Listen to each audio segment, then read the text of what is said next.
Welcome to Bruce Hurwitz Presents Meet the Experts. I'm your host, Bruce Hurwitz of Hurwitz Strategic Staffing.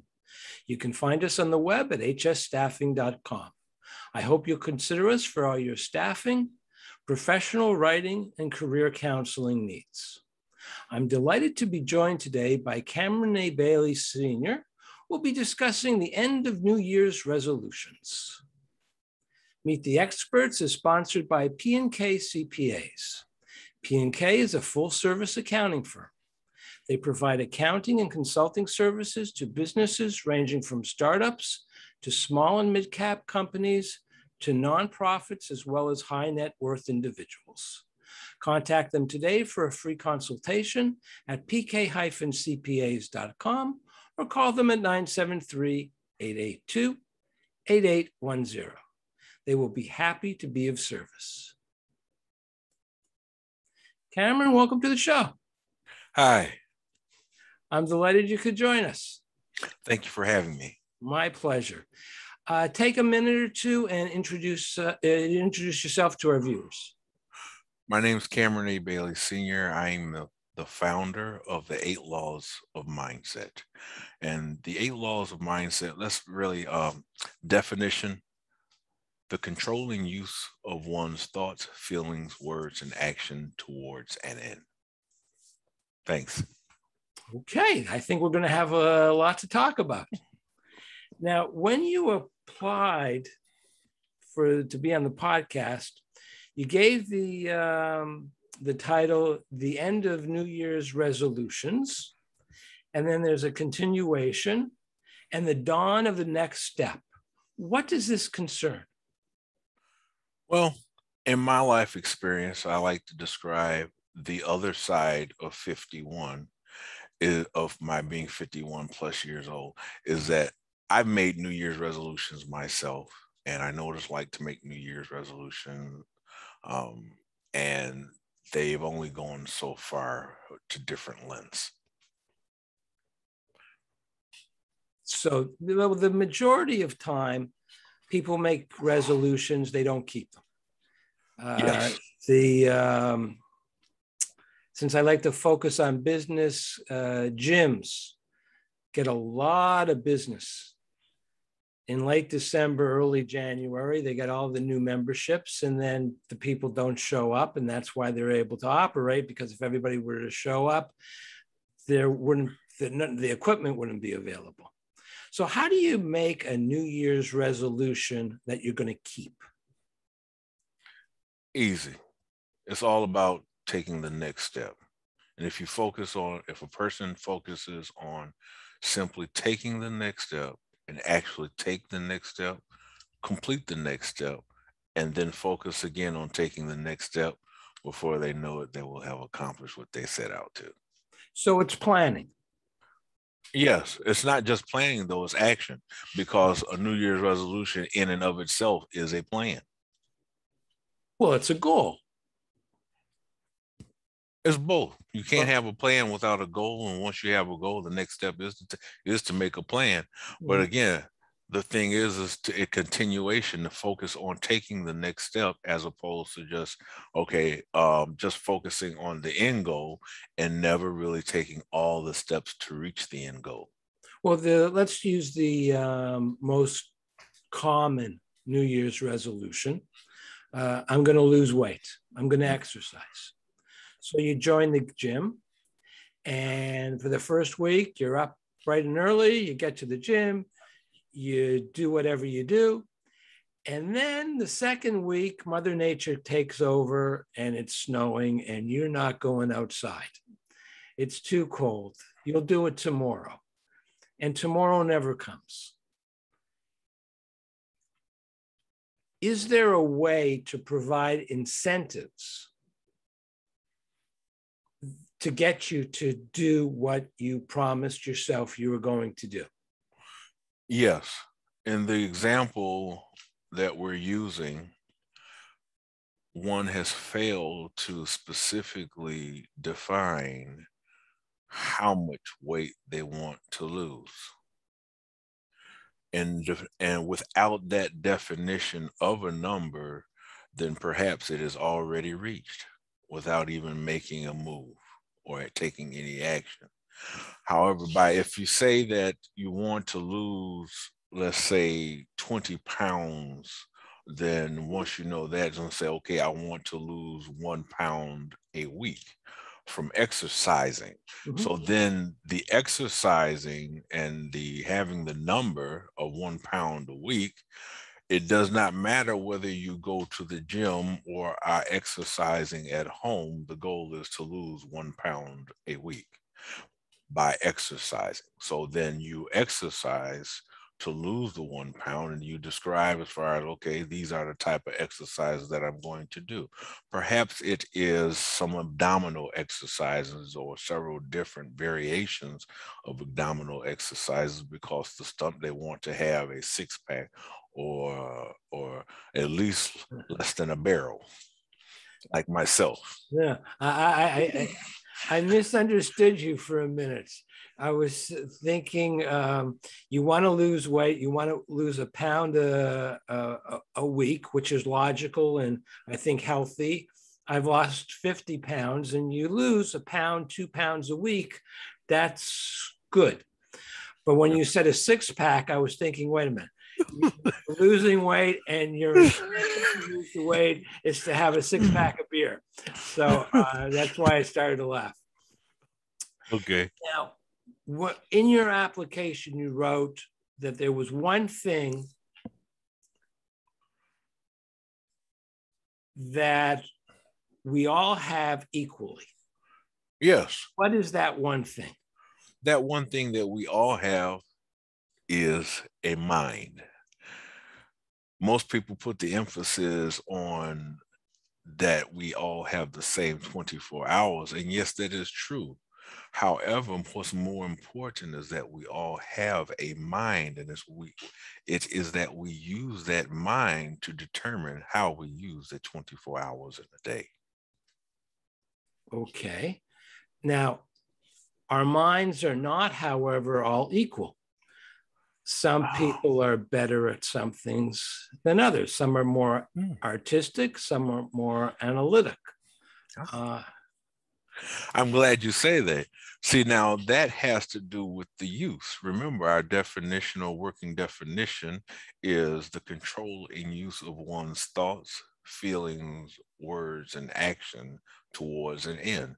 We all have thoughts, feelings, words, and action, which makes up the mindset. And so we use them in varying degrees or combinations to pursue different things. And so our use of them and our using them to pursue things are equal. Now, our understanding or skill at using them is what is different. And it is also different because then we use them, as you say, to such ends, as yourself and being a doctorate degree and mine not having one. I just have an associate's degree. However, that has not, I'm more of a self-educated and I'm a lifelong learner. PhD either stands for piled higher and deeper or Papa has dough. Now, since I worked my way through college and university, I don't like Papa has dough, but I have no problems with piled higher and deeper. Now, what's the difference between, and now I'm quoting from you. Okay. The difference between the rich and poor and how the mind is used? Well, the difference between the rich and poor is that the poor focuses on what they don't have and what they cannot do, while the rich looks at what they have and maximizes the use of what they have, leverage what they have in order to have more. But a poor person can have skills that a rich person does not have.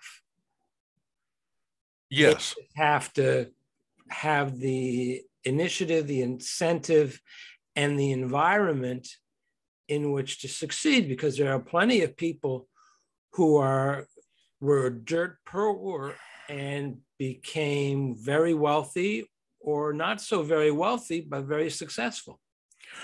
Yes, and again, that goes back to the mindset. See, one's mindset must change and grow before their lifestyle. There is no way that the lifestyle can change without the mindset having changed first. That is one of the reasons why a person can win the lottery and within a short period of time is poor again. Their mindset hasn't changed. They have a poor mentality. And so it does not matter how much money a poor mentality has, they will return to the state of their mind. So how do you improve your mind so that you will be able to achieve your goals and not revert to a previous undesirable state? One must unequivocally have a desire to no longer stay where they are. I myself have been poor, and even now I'm not rich. However, I realize that I'm not satisfied with where I am. And so I'm not just a lifelong learner. I must take action. And the action is, what is the next step? And so the permanency of change is based upon the consistency of my action that results in the change. And so at any time that I stop that action, I become stagnant and more easily revert back to that which I am most associated with, which we call the comfort zone. And it's unfortunate that some people protect their comfort zone more than they are willing to take the next step. So what's the difference? And again, I'm stealing from you. What's the difference between the next step and a New Year's resolution? The difference between the next step and the New Year's resolution is one thing: taking the next step. It's change. It is unfortunately that it is an individual decision and an inner challenge that one must decide and come to the conclusion whether or not they are going to just accept where they are as being their destiny, or if they're really going to challenge themselves and be courageous and actually take the next step to have a more fulfilling life. Have that, seek that desire, seek the fulfillment of that desire, stretch out for that goal. Stop settling for less or simply what someone told you is your allotment in life. When you say a New Year's resolution, you don't mean literally a New Year's resolution. This could be at any point in time when somebody gets up and says to themselves, enough of this, I need to make a change. And it doesn't have to be, I'm going to stop smoking, I'm going to lose weight, I'm going to do something with my career. It doesn't have to be done on December 31st. Not at all. However, most people, or in the previous 51 years of life, my experience has been that there is people look at change as being seasonal, and that they do not think about making changes until this time of year, and the progression from November being a month of gratitude leading to Thanksgiving, and then leading to in December, the month of giving or charity or expression of love, as opposed to doing these things throughout the year. And it's unfortunate that because of these things being seasonal, some people end up having a life or experiencing regret. Now, I had a friend, sadly passed away a month or so ago from COVID. My condolences. She was for a long time morbidly obese, and no one could get her to diet or exercise until her doctor looked at her and said, "What do you think we're going to do? What's going to happen? Are you going to go blind, or am I going to amputate a foot?" And that got her into the right mindset to make a change. And she, as she kiddingly, but it was accurate, said, "I lost a person," because that's how much weight she lost. She lost about 125, 150 pounds. Okay. There was a point where I thought it was embarrassing to ask her how much weight she had lost. And we were both in need of losing weight at the same time.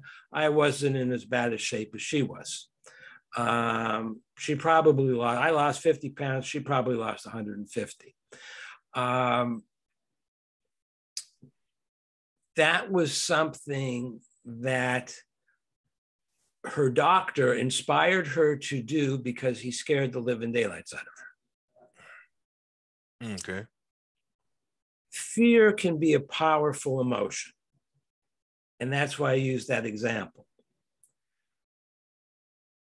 But I would think that the motivation for change, which is really what we're talking about here, unless you disagree, that the motivation for change should really be positive, because that will get you to do the next step and the next step and the next step after that.